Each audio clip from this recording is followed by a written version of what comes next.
یو زیات شمېر کې افغانانو کیسونه ریفیو شول یا منفي یا رد کړل. یعنی څه ډول دوی باید هغوی ته قناعت ورکړي؟ هغه کوم کیس چې د دوی وکیل لیږلی یا دوی پخپله لیږلی د هغې نه هغوی سوالونه راوچت کړي او د وزارت داخله افسر ته دا ووایي چې دغه ستاسو کوم ترجمان چې دی د دوی په خبرو باندې موږ زه صحیح نه پوهېږم. د طالبانو د راتګ نه وروسته په زیات تعداد سره افغانان چې دی برطانیه ته راغلل. خو که چیرې یو کس هغه په انګلیسي باندې نه پوهېږي، دلته خو تر ډېره دا ستونزه ده. ځینې کسان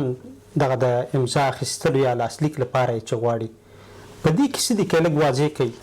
وکیلانو دفتر ته یا ترجمان ته زنګ ووایي چې ما خو یو هفته کېږي یو میاشت کېږي انټرویو ورکړی ده، جواب ولې نه راځي؟ کله چې موږ غوښتنه کوو یا زنګ وهو، وکیلان کله کله ځواب نه راکوي. که مثال یو څوک پوه شي چې ما انټرویو ورکړې ده، ما په انټرویو کې غلطیان شته دی، که چیرې یو کس ځي انټرویو لري، ستاسې سپارښتنه به څه وي؟ روز کالې دومره مصاحبې نه وي شوې لکه د څه کالې چې وشولې. د دوی دواړو د کیسونو ترمنځ څومره توپیر دی؟ نو ډېر ضروري دی چې سوال ته غوږ ونیسه، د سوال مطابق جواب ورکړه. 15% یا 90% چې دی غیر قانوني راځي، ځکه د انټرویو کینسلیدل ښه شی نه دی. اسی بې ځای اعتراض کول ښه خبره نه ده. بل اکثره خلکو نه د افغانستان په باره کې پوښتنې کوي. یعنی مخکې له دې نه چې انټرویو شروع شي دوی دغه معلومات نشي غوښتلی؟ دلته داسې کسان شته دی چې د 2 کالو 3 کالو نه منتظر دي، هغو ته انټرویو مصاحبې نه دي راغلي. په کومو لارو تر ډېره افغانان بریتانیا ته راځي؟ 2.5 کالو ویزې ورکول شوي دي. داسې مثالونه موجود دي. د تیر پرتله لږ دغه پروسه چټکه شوې نه ده؟ یو څه خلکو ته چې د ویزې ورکړي دي او څه خلک چې د زیات خلک پکې منفي شوي هم دي. په دې 80% کې څومره رد شوي دي او څومره قبول شوي؟ د دوی کیسونه بیا څه ډول دي؟ هغه چې کورنۍ او ماشومان لري هغه څه ډول دي؟ زیاتو خلکو کیسونه چې د سیاسي دي. بیل 201 بیل 201 چې هغه کې د دوی عکس لګېدلی، په دوی کې ښځینه او ماشومان هم شته. د ابراهیم صافي د فیسبوک پاڼې او یوټیوب چینل درنو لیدونکو په سلامونو مو هرکلی کوم. په نننۍ خپرونه کې را سره افغان قانونپوه او په بریتانیا کې هغه څوک چې د تر ډیره د افغان کډوالو کیسونه یا قضیې مخ ته وړي، هغه را سره میلمه دی. ډاکټر صاحب ذاکر حسین، ډیره زیاته مننه ډاکټر صاحب، کور مودان چې وخت مو راکړ. مننه صافي صاحب، ستاسو د راتګ خوشحاله اوسئ. ډاکټر صاحب، که پیلې له دې وکړو چې په دې وروستیو کې تر ډیره موږ او ستاسو د افغانانو هغه کیسونه ردېږي، علت یې څه دی؟ بلې د ستاسو خبره صحیح ده. دغه تقریبا یو د هغه نه د جون جولای نه وروسته دلته ډېر زیات افغانانو کیسونه وو چې د هغوی کیسونه وزارت داخله کې د ډېر وخت نه پراته وو، د هغوی سره مصاحبې انټرویوګانې نه وې شوې. نو بیا دغه د جون د میاشتې نه وروسته د وزارت داخله د دوی سره مصاحبې شروع کړلې او د دې انټرویو نه وروسته یا مصاحبو نه وروسته یو زیات شمېر کې افغانانو کیسونه ریفیو شول یا منفي یا رد کړل او بعضې خلکو ته چې د ریفیوجي سټیټس یا دغه ویزې هم ورکړي دي. د دې غټ علت دا دی چې کله یو څوک چې مصاحبې ته ځي وزارت داخله ته، نو کوم وزارت داخله چې کوم افسر د دوی سره انټرویو کوي، نو د انټرویو په دوران کې هغه څوک چې په دې کې کامیاب نشي چې انټرویوینګ افیسر یا هغه کوم افسر چې دوی سره انټرویو کوي هغه مطمئن نه کړي، نو هغه چې مطمئن نشي نو دوی منفي جواب اخلي. یعنی څه ډول دوی باید هغوی ته قناعت ورکړي؟ د دې کې خو د یو څو پوینټونه ډېر زیات مهم دي. لکه مثال په تور باندې دوی چې هغه اول راغلي وو د دوی سره د امیګریشن افیسر سره کوم انټرویو کړې وه، یا بیا چې دوی چې د وکیلانو دفتر ته لاړ شي یا په خپله چې دوی یو سټیټمنټ یا یو کیس وزارت داخله ته لیږي، نو کله چې انټرویو ته لاړ شي نو بیا هغه پخواني انټرویوګانو یا هغه کوم کیسونه چې وکیلانو د دوی په نمایندګۍ باندې دوی وکیلانو ته ورکړي هغه وزارت داخله ته لیږل کېږي. نو کله چې دوی سره مصاحبه کوي، نو د مصاحبې په دوران کې هغه کوم کیس چې د دوی وکیل لیږلی یا دوی پخپله لیږلی، د هغې نه هغوی سوالونه راوچت کړي. نو کچیرته دوی په غولنې سکرینینګ انټرویو یا ولنې مصاحبه کې یو خبرې کړي یا د وکیلانو په دفتر کې یا خپل قانوني نمائندګانو ته چې د یو کیس ور کړي یو قسم خبرې کړي او په دغه غټه انټرویو کې دوی بل څه خبرې وکړي غلطي وکړي نو غټ علت ده او د دې علاوه نور علتونه هم شته دي لکه اکثره خلک موږ ته زنګونه وایي چې کله دوی مصاحبه ته لاړ شي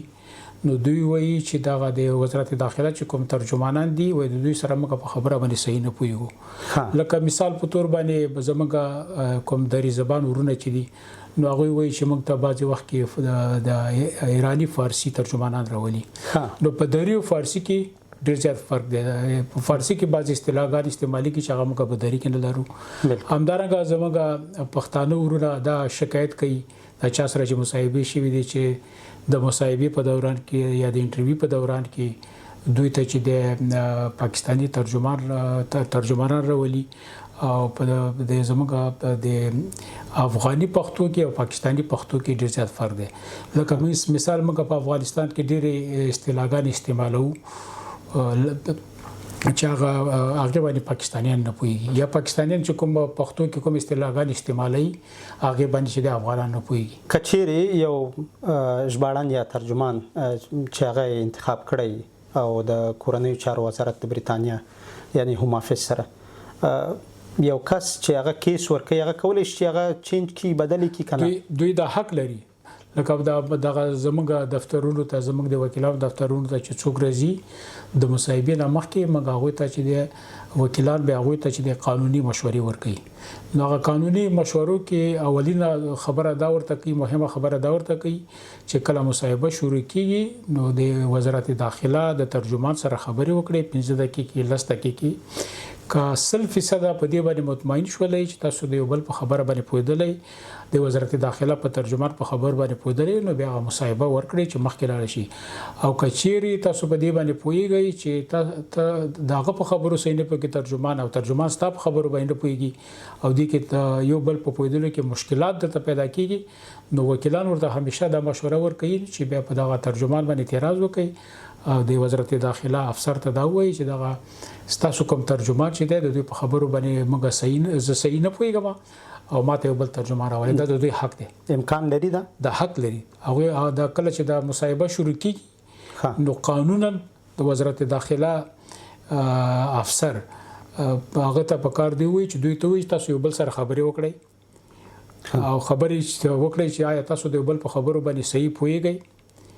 او دا پکار دی چې د دوی د وزارت داخله افسران کدا کار نه کوي نو دا صحیح خبره نه ده پکار دی چې د وزارت داخله افسر خپل ترجمان ته وایي چې دغه څوک چې انټرویو اخلي هغه سره خبرې وکړي کله یو بل په خبرو باندې صحیح پوهیږي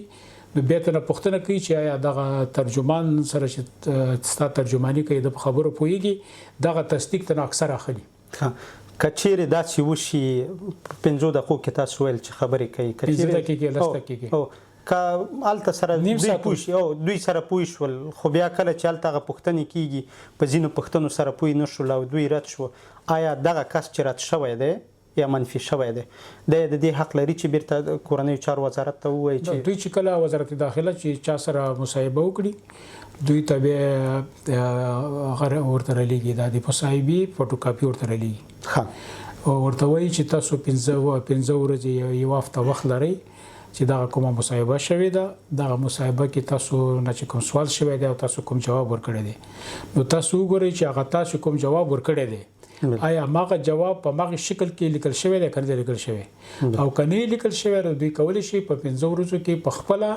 یا د خپل قانوني نماینده یا د خپل وکیل په ذریعہ باندې وزارت داخله ته ولېږي چې ما سره دا مصاحبه شوی و او د مصاحبه کې په دغه نمبر سوال کې ما جواب داسې ورکړی او تاسو د هم افیس ترجمان غلط ترجمه کړی دی داسې کړی دا د دوی قانوني حق دی خو کچېرې یو کس هغه په انګلیسي باندې نه پوهیږي دلته خو تر ډیره دا ستونزه ده هغه بیا څه کولی شي نه خو هغوی دلته داسې شته دی چې دوی اکثره د خپل وکیلانو سره رابطه نسی وکیلانو سره ترجمانان شته دي ما سره شخصي ډیر افغانان تماس نسی او هغه به وایي چې دغه انټرویو چې ما وکړه ما سره زموږ دفتر سره تماس نشي چې دا انټرویو موږ وکړل دا مصاحبه کې ما داسې جواب ورکړ او وزارت داخله ترجمان داسې ترجمه کړې ده بالکل د دې صحیح کولو امکان موجود دی. تر ډیره دغه موږ استاد افغانان دوی وای کله چې موږ غوښتنه کوو یا زنګ وهو وکیلان کله کله جواب نه راکوي. دا خبره صحیح ده ځکه چې دا خدای د کې به چې د بعضی خلک بعضی د کسان چې خبرې کوي صحیح ده چې بعضی د وکیلانو سره په تماس نیولو کې مشکلات شته دي ځکه وکیلان هم ډیر زیات مصروف دي او بعضی دفترونه د چې په صلحاو کیسونه لري او بعضی د زموږ بعضی داسې ورونه دي چې لکه مصاحبه ورکړي او مصاحبې نه وافته ورسته د وکیلانو دفتر ته یا ترجمان ته زنګ وي چې ما خو یو هفته کېږي یو میاشت کېږي انټرویو ورکړی دا جواب ولې نه راځي نو دغه جواب ورکول دا نه د وکیل کار دی او نه د ترجمان کار دی دا د وزارت داخله کار دی چې دوی سره مصاحبه کړې ده او هغوی چې کله تصمیم ونیولو نو هغوی چې د هغه ته د پخپله همدغې کس ته ایمیل کوي یا خط لیږي او یا وکیلانو ته خبر ورکړي او که بعضې مثال یو څوک پوه شي چې ما انټرویو ورکړې ده ما په انټرویو کې غلطیان شته دی نو په کار د خپل وکیل سره حتما تماس ونیسي او په کار د وکیلانو دوی سره کومک وکړي او د وکیلانو علاوه هم بعضې داسې په همدغه یو کې زموږ ډېر افغانان دي په هره منطقه کې چې دوی اوسېږي او بعضې چارېټي دفترونه دي هغوی ته ورتللی شي چې دغه مصاحبه ما ورکړې ده وکیل سره زه رابطه نشم کولی او دغه غلطیان شته د هغوی ورسره کومک کوي دا دومره مهمه خبره ده ضروري ده چې وکیل هغه ایمیل هم افیس ته وکړي د باره کې که وکیل چې په کار دی اوله د وکیل سره تماس ونیسي که وکیل فرض که دی نشي پیدا کولی مشکلات هغه کېږي نو کوم افغان چې په انګلیسي باندې پوهېږي یا مثال کم چارېټي ته دی لاړ شي هغه ورسره کومک که چیرې ډاکټر صاحب یو کس انټرویو ورکړله مرکه ورسره وشوه له مرکې وروسته هغه په دې پوه شو یو ورځ وروسته یا په هماغه ورځ باندې چې ما نه دا تېروتنه وشوه آیا هغه امکان لري چې بیرته وړاندوینه چیرته د دوی الفاظ د وزارت داخله ترجمان غلط ترجمه کړي ها نو دوی به حق لري ورته چې ما دا خبره خو داسې کړې ده او دوی داسې لیکلې ده او که فرض کا دوی خپل یو خبره کړي به ورسته چې دا خبره ما غلطه کړې زه دا صحیح کوم د امکان نشته امکان نه لري ځکه د خپل جواب ورکړی دی وزارت داخله ترجمان غلط اشتباه ده بالکل که یو بل سپیناوی وشي وکیلان څومره صلاحیت لري صلاحیت په څه دغه د کیسونو د مخته وړلو دلته بعضې افغانان دا فکر کوي چې دغه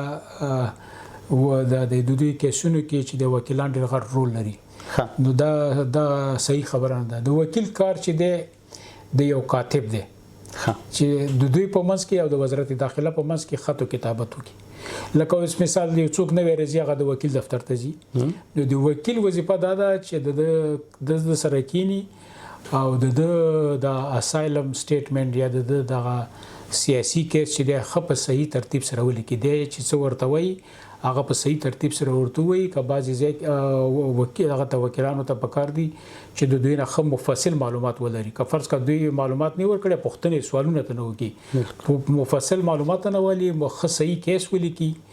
داسې کیس ولیکي چې دی به ورته وایي وکیل به ورته ولیکي بعضې خلک بعضې هلکان دا توقع لري چې وکیل د خپل ځان نه د دوی لپاره یو څه ولیکي وکیل دا کار نه کوي وکیلان چې دغه کار کوي نو هغه صحیح خبره نه ده د وکیل کار دا دی چې دوی چې څه وایي وکیل ته وکیل لیکي وکیل په صحیح شکل کې لیکي یا بعضې معلومات چې مسینګ کبي د هغې پوښتنې ته نه کوي پوره معلومات حاصلوي کیس یې لیکي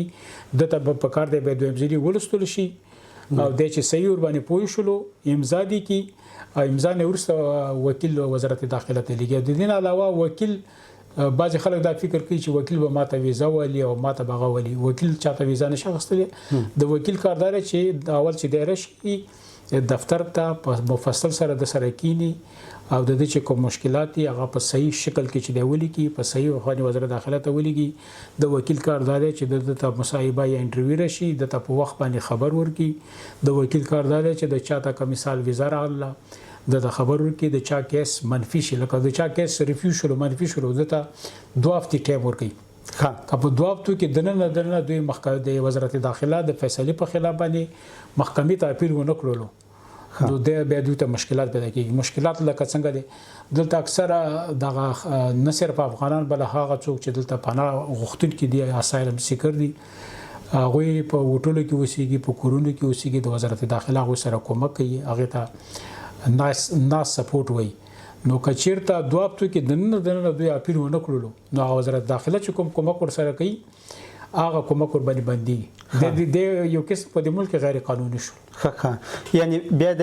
دې حق نه لري چې د دلته د خپل کیس مخته یوسي. بیا داسې هغه شته دی چې مثال یو څوک معقول علت ورته وایي لکه اوس مثال یو څوک وایي چې ما ته چې وزارت داخله دغه کوم ریفیوزل چې رالیږلی دی ما ته په وخت نه دی رسېدلی زما کیس منفي شوی دی نه وکیل ما ته په وخت رالیږلی دی یا نه ما ته رسېدلی یا نه زما وکیل ته راغلی دی نه زموږ ته راغلی دی. نو بیا هغه آوټ اف ټایم بیا هغې نه اپیل کېدلی شي نو هغه محکمې ته وکیل هغه تفصیل لیکي چې دغه صحیح وخت باندې دوه هفتو کې چې د اپیل نه دی کړی علت یې دا دی. نو زیات امکان لري چې وایي مني خو هغه هم په یو هفته دوه هفتې هغه لري که یو څوک مثال په میاشتې پکې تېرې شوي نو بیا ډېره مشکله ده. د حل لار څه ده؟ مثال که چیرې یو کس زی انټرویو لري ستاسو سپارښتنه به څه وي هغه افغانانو ته؟ انټرویو چې لري نو هغه مهمه خبره خو دا ده چې دوی چې دغه اوله مصاحبه کومه ورکړې وه سکرینینګ انټرویو هغه دې صحیح ولولي. دوی چې د وکیلانو دفترونو ته تللي دي خپلې قانوني نمایندګانو دفترونو ته تللي دي هلته که د چا کیس لیکل شوی یا د وکیل مصاحبه ورسره کړي او کیس یې لیکل شوی نو هغې کې چې څه لیکلي دي نو ډیر ضروري ده چې په هغې باندې ځان پوه کړي. او که چېرته دوی په هغه اولنۍ د وزارت داخله مصاحبه کې یا سکرینینګ انټرویو کې یو څه ویلي یا د وکیل په دفتر کې یو کیس ورکړي او هغه کیس کې یو خبرې کړي او هغه کیس وزارت داخله ته تللی هغه د سره چې څوک انټرویو کوي د هغې مخې ته پروت دی بیا د مصاحبه په دوران کې د په هغې کې چې د غټ اشتباه وکړي. لکه مثال یو څوک وایي چې ما ته دغه واقعه په 2013 کې پیدا شوې وه بیا په انټرویو کې ورته وایي چې ما ته په 2014 کې پیدا شوې وه نو دا خو د خپل کیس په خپله خرابه کړلو کنه. بالکل. نو دغه کریډیبیلیټي چې ده او کنسسټنسي چې د کیس کې په کار د تسلسل موجودي نو دا چې د باندې چې کوم واقعیت تیر شوي نو دی په کار بعضې خلک دا فکر کوي لکه اوس اکثره خلک وایي چې زه ما ته منفي جواب راغلی دی او ما سره وکیل کومک وکړو. لکه تاسو ته ما وایي چې وکیل د چا سره په مصاحبه کې کومک نشي کولی دا د وکیل کار نه دی. وکیل ورته راهنمایي کولی شي وکیل ورته قانوني راهنمایي کولی شي چې ته مصاحبې ته ځې دغه یو څو سټیپونه دي چې دا ډېر زیات هغه کړه. لکه مثال دغه کوم کیس چې لیکل شوی دی دغه کیس باندې د صحیح ځان پوهی کا وزارت داخله ترجمان سره خبرې وکړه که د ترجمان په خبرو باندې پوهېدلې انټرویو ورکړه ځکه د انټرویو کینسلېدل ښه شی نه دی هسې بې ځایه اعتراض کول ښه خبره نه ده. یعنې کینسل کولی هم شي که چیرې ورسره انکار کولی شي چې زه انټرویو نه ورکوم خو یو علت به ورته ښیي. مثال دا د وزارت داخله ترجمان په یو بل په خبرو باندې پوهېږي که نه مشکل نشته په کار د انټرویو ورکړي. که چېرته دی پوهېږي چې دا د وزارت داخله په ترجمان خبرو زه نه پوهېږم ما ته مشکل هغه کېږي او دی په دې پوهېږي چې د هغه چې ما ته کومې خبرې کوي د هغه په خبرو زه نه پوهېږم او دی زما په خبرو نه پوهېږي د اعتراض کولی شي به انټرویو چې دی دوی کینسلولی شي. او بل مهمه خبره دا ده چې سوال ته غوږ ونیسي د هغې مطابق جواب ورکړي. اوس زموږ بعضې ورونه دي چې تاسو په مصاحبه کې ته نه یو پوښتنه وکړئ هغه بل څه جواب ورکړي نو ډېر ضروري دی چې سوال ته غوږ ونیسه د سوال مطابق جواب ورکړه. یعنې هغه ځینې چې ځان ډېر زیات هوښیار ښیي ډېرې خبرې کوي یعنې دا په زیان دي پروا نه کوي ډېرې خبرې دي وکړي خو سوال مطابق خبرې دي وکړي. او بعضې وخت چې د سوال په جواب پوه نه شولې سوال درته هغه سر دې ورباندې خلاص نه شولو ورته چې دغه سوال ما ته بیا تکرار کړه او زه په دې سوال باندې پوه نه شولم. بل انټرویو په دوران کې که چېرته دی ستړی کېږي خسته کېږي هغه افیسر ته دی وایي چې زه ستړی یم ما ته 10 دقیقې وقفه راکړئ زه لږ آرام کوم دا د حق دی. بل اکثره خلکو نه د افغانستان په باره کې پوښتنې کوي چې مثال د کمې منطقې کم ولایت کم ولسوالۍ کم کلي هلته د نږدې منطقو پوښتنه وکړي ته نه کوي نو د افغانستان په باره کې اکثره هلکانو نه پوښتنې کړي دي. تاسو وویل کله چې انټرویو ته دوی ځي مخکې له دې باید هغه خپل معلومات چې په لومړنۍ مرکه کې یا په انټرویو کې دوی ته ویلي که چیرې دوی سره هغه معلومات نه وي هغه ورقه ورسره نه وي مخکې له انټرویو د اکثره هلکانو دا مشکل لري چې دوی نوی راغلي دي نو وزارت داخله چې دوی سره سکرینینګ انټرویو دغه اول سرحد باندې چې کومه وړه مصاحبه کړې د دې فوټوکاپي نه یې ورکړي نو دوی اکثر سره دی نه وي نو په هغه کې د بیا دغه کې د انټرویو کې د خبره ورته وکړي چې دغه تاسو ما سره د انټرویو کړی او دغه کاپي ما سره نشته دی او اکثره د الکان دی وایي چې موږ نه ویره شو ستړي یو بې خوبه یو او هغه وخت کې انټرویو ته موږ آماده نه وو که داسې څوک د داسې جریان سره مخ شوي نو هغه ته دی وایي او افسر ته دی وایي چې هغه دغه د انټرویو فوټو کاپي تاسو ماته نه راغړي د هغې په باره کې نظر نشم ورکولی یعنی مخکې له دې نه چې انټرویو شروع شي دوی دغه معلومات نشي غوښتلی د دوی خپل وکیل ته ویلی شي ولې نشي کولی اکثر یې ورته رلیږي هو وزارت داخله یعنی دا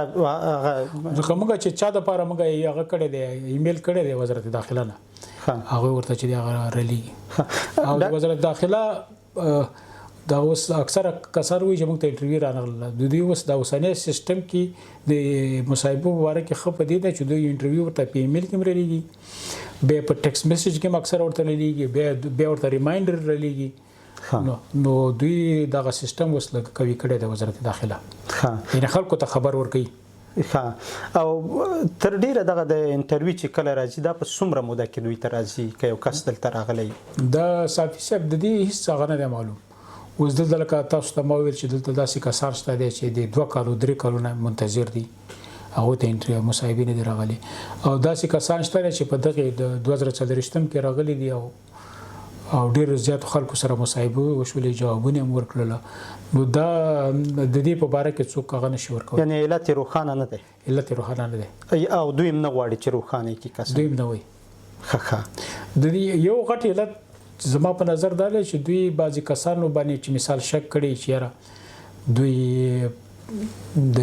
نور اروپایي هیوادونو کې پناه اخیستي مثال جرمني کې فرانس کې هغه کې نو هغه بیا په هغوی ته یو هغه دی چې د دریمو هیوادونو په لیست کې چې تھرډ کنټري کیسز کې راشي چې آیا ته دغه ملکونو کې ته راتېر شوی یا پناه دې اخیستې ده یا ستا نه ګوتې اخیستې وي آیا موږ دلته تاسو لیږلی شو که نه شو لیږلی د هغې په وجه باندې هم دوی بعضې کیسونه چې دی ځنډولي وو خو هغه چې څومره ځنډولي وو نو دوی اوس اکثره خلکو ته لیږي چې موږ دا فیصله وکړله چې ستا کیس به دلته په یو کې په برطانیه کې موږ فیصله کوو ډاکټر صاحب څه فکر کوئ د تیر پرتله لږ دغه پروسه چټکه شوې نه ده ډېره زیاته چټکه شوې اوس لکه په روس کال دومره مصاحبې نه وي شوې لکه د څه کال چې وشولې نو تقریبا دغه اوس دغه شپږو میاشتې چې مخکې کوم خلک راغلي دي یاره زما په شخصي نظر باندې 80% خلکو سره به مصاحبې شوي په دې 80% کې څومره رد شوي دي او څومره قبول شوي زما معلوماتو مطابق یو څه خلکو ته چې د ویزې ورکړي دي او څه خلک چې د زیات خلک پکې منفي شوي هم دي ما تاسو ته مخکې وویل چې دا دغه کس پورې ارتباط لري چې کله مصاحبې ته ځي په هغه مصاحبه کې چې د سره کوم افسر انټرویو کوي د څومره په دې باندې کامیابېدی شي چې هغه مطمئن کړي چې یاره زه د ما خپل وطن پرېښی دی او دغه کوم مشکلات چې د په خپل کیس کې بیان کړي دي په خپل هغه کې بیان کړي دي دغه حقیقت دی که نه دی که دی په دې باندې کامیاب شولو چې هغه د سره کوم افسر انټرویو کوي هغه یې مطمئن کړلو نو بیا د کامیابۍ یا د ویزې ورکولو چانسز شته دی دلته چې دغه یوکې ته چې بریتانیا ته چې کوم افغان کډوال چې دلته راځي یا دا ځای د اوسېدنې لپاره غوره کوي په دې کې ښځینه او ماشومان هم شته بلې دې کې زیات تقریبا زیات تعداد د مجردو دی زما شخصي معلوماتو مطابق تقریبا 8% 15% مجرد دي او داسې 15% فامیلونه هم شته دي د دوی کیسونه بیا څه ډول دي هغه چې کورنۍ او ماشومان لري هغه څه ډول دي به دوی سره وزارت داخله لږ بعضې کیسونه چې ما لیدلي دي نرمي ورسره ښیي ځکه چې اوس مثال یو چا کیس دوی رد کړی دی ریفیوز کړی دی نو هغوی سره فامیل دي نو بیا ورته ولیکلي دي چې د انساني یا هیومن رایټس په بنیاد باندې انساني حقوقو په بنیاد باندې هغوی ته محدود وخت لپاره 2.5 کالو ویزې ورکول شوي دي داسې مثالونه موجود دي ډاکټر صاحب په کومو لارو تر ډېره افغانان بریتانیا ته راځي تقریبا 15% یا 90% چې دی غیر قانوني راځي یعنې غیر قانوني دا دی چې همدغه څوک چې د ایران او ترکیې او بلغاریا او د اروپای ملکونو نه تیریږي فرانس ته راځي بیا په دغه ټیوبي کشته کې یا په دغه کې چې د یو کې ته راځي نو زیات تعداد غیر قانوني راځي او په کم تعداد سره قانوني ویزو باندې راځي لکه څوک چې د محصلې یا سټوډنټ ویزا باندې راغلي دي یا بعض خلک د کار اجازه ورک پرمټ باندې راغلي دي هغه کسان چې په غیر قانوني یعنی چې په دغه قاچاقي لار راغلي دي او هغوی چې په د کار یا د زده کړو لپاره راغلي د دوی دواړو د کیسونو ترمنځ څومره توپیر دی زما د زه چې اوس کوم شخصي معلومات لرم بالکل نو کله چې زما د معلومات صحیح یا غلطي مخکې داسې هغه و چې څوک به قانوني راغلی و نو هغوی سره نرمي ښودله یعنې د هغوی کیس رد کېدلو امکان کم و او بنسبت څو چې غیر قانوني راغلی و خو فکر کومه دا اوسنی چې کوم قانون دی دې کې دواړه یو رقم ته دي دا قانون دا زه 100% مطمئن نه یم په کار دا خبره د وکیلانو نه پوښتنه وکړم چې دا څومره حقیقت لري خو دا اوسنۍ شرایطو کې قانوني کڅوګ راغلي غیر قانوني راغلي دواړو سره یو قسم څنګه کی په یو طریقې سره د کیسونو فیصله کوي ډاکټر صاحب تر ډیره هغه افغانان چې دلته راځي د دوی د کیسونو په څه ډول دي یعنی سیاسي زیات خلکو کیسونه چې د سیاسي دي چې سیاسي وجوهاتو په بنیاد باندې خپل ملکونه پرې کړي او بعض خلک شخصي کیسونه ورکوي لکه مثال بعض خلک وایي چې فامیلی دشمنیان لرلې د ځمکو په سر باندې یا نور علتونو په وجه باندې ډاکټر صاحب هغه کسان چې هغه افغانان چې دلته اسناد نه لري او کار کوي د قانوني اړخه دا د دوی په اسنادو باندې څه اغېز لري ډېر زیات اغېز لري ځکه دوی چې کله دلته اسایلم واخلي یا پناه واخلي نو دوی ته بعضې ورقې ورکول کېږي او یوه ورقه ده چې هغې ته بیل 201 بیل 201 چې هغې کې د دوی عکس لګېدلی نو هغه ورقه چې دوی وګوري نو هغه ورقه کې په صاف الفاظ ورته لیکلي دي چې یو آر ناٹ الاوډ ټو ورک تا د کار کولو اجازه نه لري او بیا بعضې کسان چې د دې باوجود هم چې وزارت داخله ورته وایي چې د کار کولو اجازه نه لري او دوی کار وکړي او دوی د پولیسو یا امیګریشن د خوا نه دوی ونیول شي نو دا د دوی کیس ته چې د ډېر سخت ضرر کوي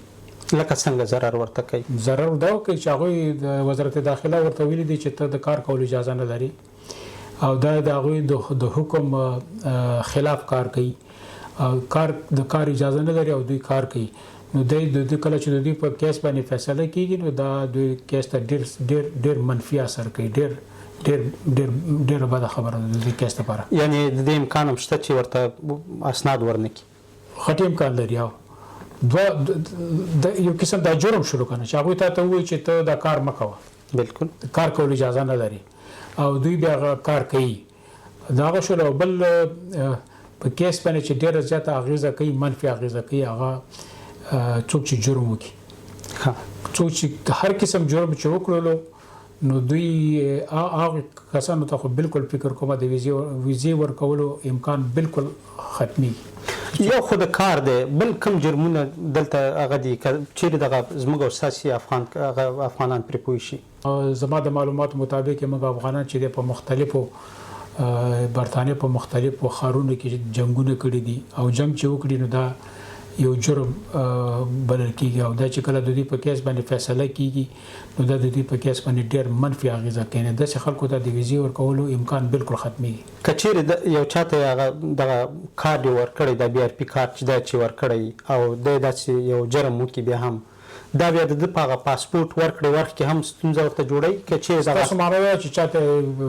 ریفیوجي سټیټس یا دایمي ویزا ورکړي هغه ورکړي او هغوی جرم وکړي نو دا بالکل حتما اثر کوي چې کله دوی برټش سټیزنشپ ته اپلای کوي نو د دوی کریمینل ریکارډ ګوري چې آیا دوی کرایم کړی دی که نه دی کړی نو چې کله د دوی کیس باندې فیصله کېږي چې آیا دوی ته سټیزنشپ ورکړي که ورنه کړي نو دا ډېر زیات منفي اثر کوي بل ډاکټر صاحب ځینې کسان دغه د امضا اخیستلو یا لاسلیک لپاره یې چې غواړي په دې کې څه دي که لږ واضح کوي د دوی چې اکثره څوک نوي راشي نو دوی ته وزارت داخله هماغه کومه ورقه چې مخکې ما ورته اشاره وکړله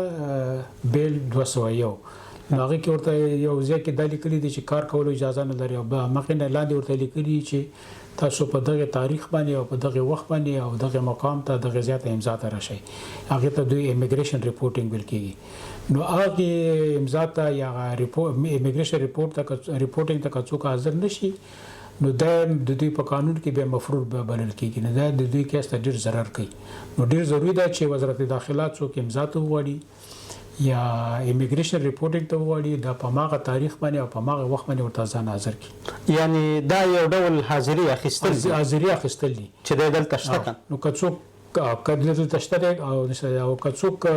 دوی د وزارت داخله دغه حکم نه مانی او هغه امضا ته غوښتي یا ایمیګریشن ریپورټینګ ته غوښتي نو د قانون خلاف کار وکړو قانون خلاف چې کار وکړو او اکثره خلک چې د امضاګانو ته نه تللی نو بیا هغه د دوی په هغه کې سیستم کې مفروض ګڼل کیږي کچېرې یو کس مثال د کورنیو چارو وزارت یا هم افیس ورته یو ځای ټاکلی دی چې دلته دی اوسیږي هغه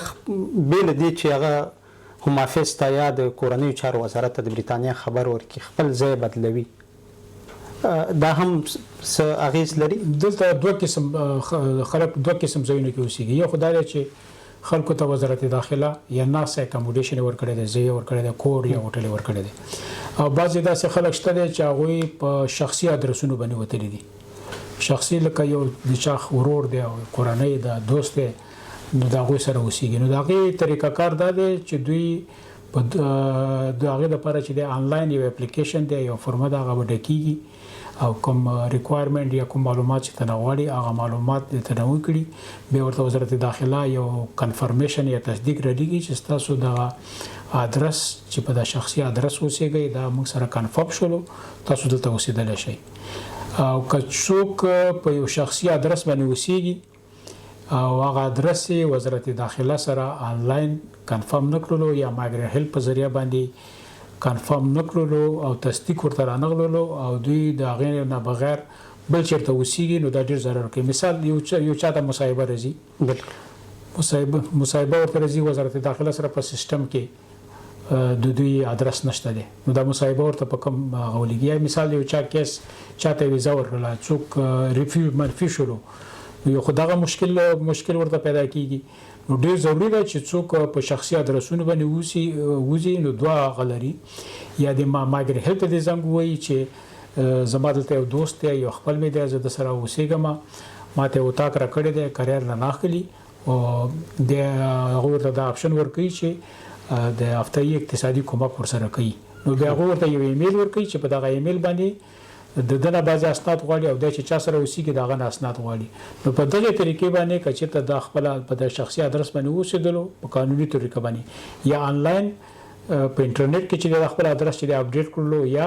د مایګرین هیلپ په ذریعه باندې بیا د دوی ته چې ضرر نه کوي او که بعضې کسان په خپل سر باندې د وزارت داخله د هوټلو نه یا ځایونو نه په شخصي ادرسونو ته لرل هغوی ته ونه وي نو د هغوی بیا په سیسټم کې نشي پیدا کولی دوی کیس ته ضرر کوي او بل که هغه کسان دي